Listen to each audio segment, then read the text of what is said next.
and medium-sized entities. Assalamualaikum and hi everyone. Today my group members and I will do a presentation about the SMEs. So before we start, let me introduce our group members. My name is Nufa Izlin, the next one is Nazira, the third one is Normila, and the last one is Anissa. So here is the introduction for SME.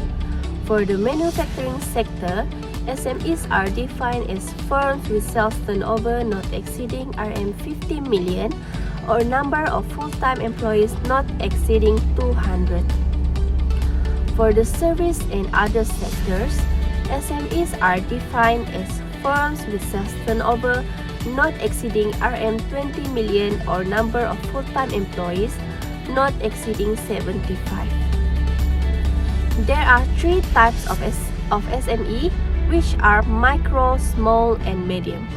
For micro, sales turnover less than Rm 300,000 or full-time employees less than 5. Secondly, small.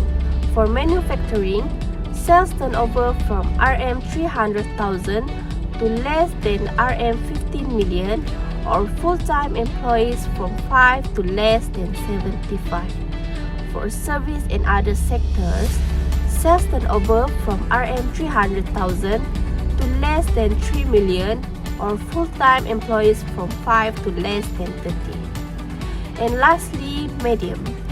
For the manufacturing, sales turnover to 15 million to not exceeding Rm 50 million or full-time employees from 75 to not exceeding 200.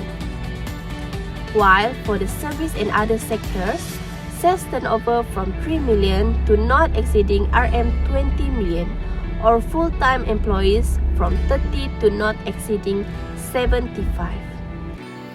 Financing sources. There are three financing sources for SME that we have chosen. First is business angel, second is bank finance, and third is trade credit.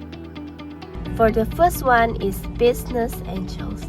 Business angels commonly finance startups and establish small and medium-sized enterprises, providing a quick and straightforward way to secure the funding needed. A business angel is a private individual, often with a high net worth and usually with business experiences, who directly invest part of their assets in new and growing private businesses. Business angel can invest individually or as part of a syndicate where one angel typically takes the lead role. The advantage of the business angels are financing from angel investment is much less risky than taking loans. Secondly, no need for collateral in example for personal asset. The disadvantage are, it is quite hard to find the suitable investor. And secondly, loss of complete control as a part owner. Okay, next is bank finance. Bank finance is asking any financial institution to lend you money. For example, bank, credit union, and finance company. Financing is borrowing money with a promise to repay that money and some additional fee or interest over a period of time. The advantage of bank finance is keep control of the company. A bank loan money to a business based on the value of the business and its perceived ability to service the loan by making payment on time and full time. Banks also do not get involved in any aspect of running a business to which a bank grants a loan. Bank loan is temporary. Once a business borrower has paid off the loan, there is no more obligation to or involvement with the bank lender unless the borrower wishes to take out subsequent loan. Interest is deductible. Interest expense is allowed as a deduction if the expense was incurred on any money borrower held for the production. Disadvantage. Tough to qualify. They are very difficult to obtain unless the small business has a substantial track record or valuable collateral such as real estate. Banks are careful to lend their money to business that clearly can repay their loan. And second is interest for SME loans from bank is quite high. Next is trade credit.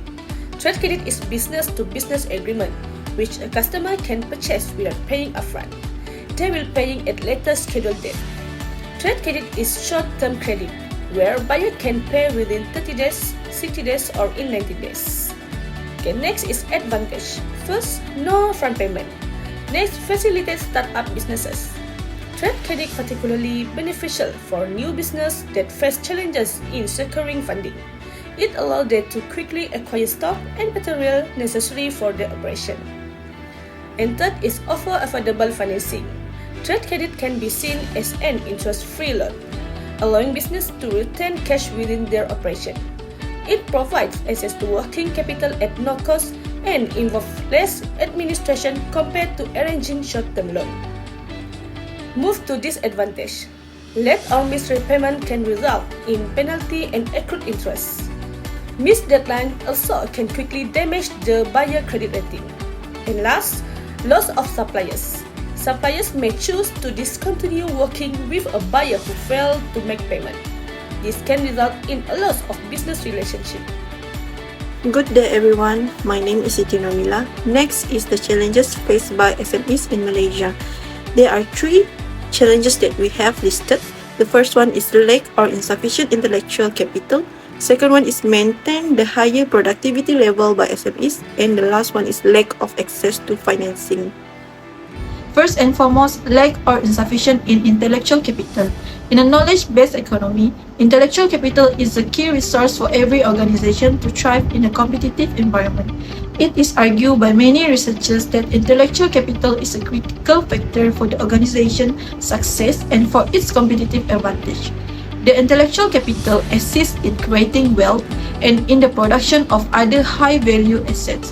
Intellectual capital in the business includes the wealth of the ideas and the ability for innovation, which highly determines the future of a business.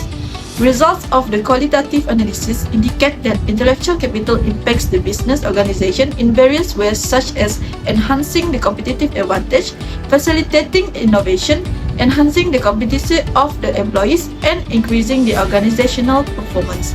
This reveals that due to lack or insufficient intellectual capital, the SME might lose their competitive advantage. Another great challenge is to maintain the higher productivity level by the SME. The SME in Malaysia are low productive than large firms. What is a productivity level?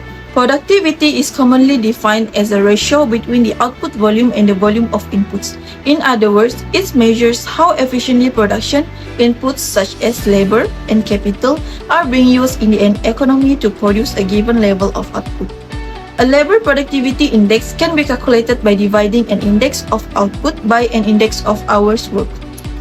When more than one index is included in a calculation, all the indexes must have the same base period. For instance, the labor productivity of SME, which is measured by real GDP per worker, is relatively low as compared to large firms. The labor productivity of SME in 2012 was 2.78 times lower than the productivity of the large firms. Productivity in this situation means the efficiency of an organization or its employees to convert inputs such as capital and labor into outputs like services or products. So, to improve it, project manager employ incentive, goals, and communication strategies to boost employee performance and increase productivity. When it comes to business, there are always going to be challenges, but how you approach them, work to overcome them, and learn from them that will ultimately define your company and its overall success. Using the tips I mentioned earlier or other resources, you can find actionable advice on how to handle challenges like this when they affect your business. Hi, my name is Nur Anissa Natasha Abdul.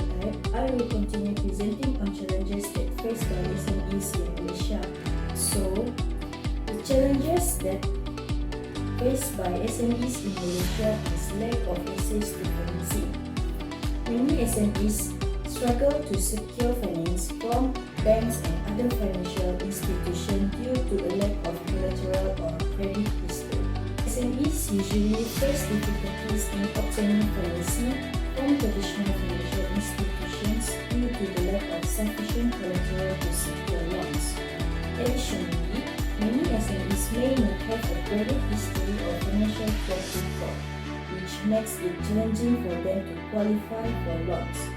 This makes it hard for them to compete with larger companies that have established credit profile. As a result, SMEs may have to resort to alternative sources of financing, such as venture capitalists or crowdfunding to access capital. Governments can help alleviate this issue by providing guarantees or support programs that encourage financial institutions to lend to SMEs or by establishing specialized financial institutions to support SMEs. Besides that, we also can provide financial education and support. Many SMEs face challenges in accessing financing due to a lack of financial literacy and understanding of the loan application process.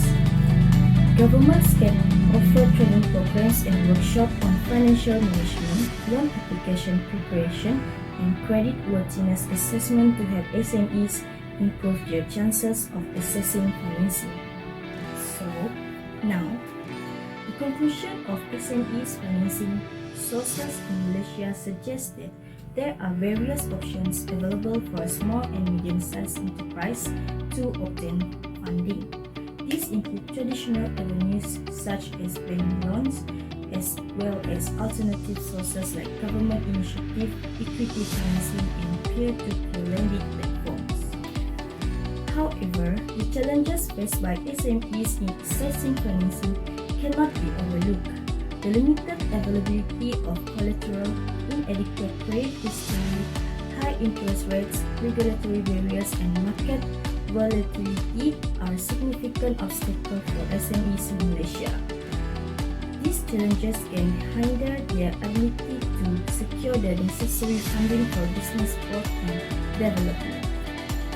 Overall, the conclusion highlights the diverse financing sources available to SMEs in Malaysia, but also emphasizes the need for concerted efforts to overcome the challenges they face. By addressing these challenges, SMEs can have better access to financing, enabling them to thrive and contribute to the country's economic growth.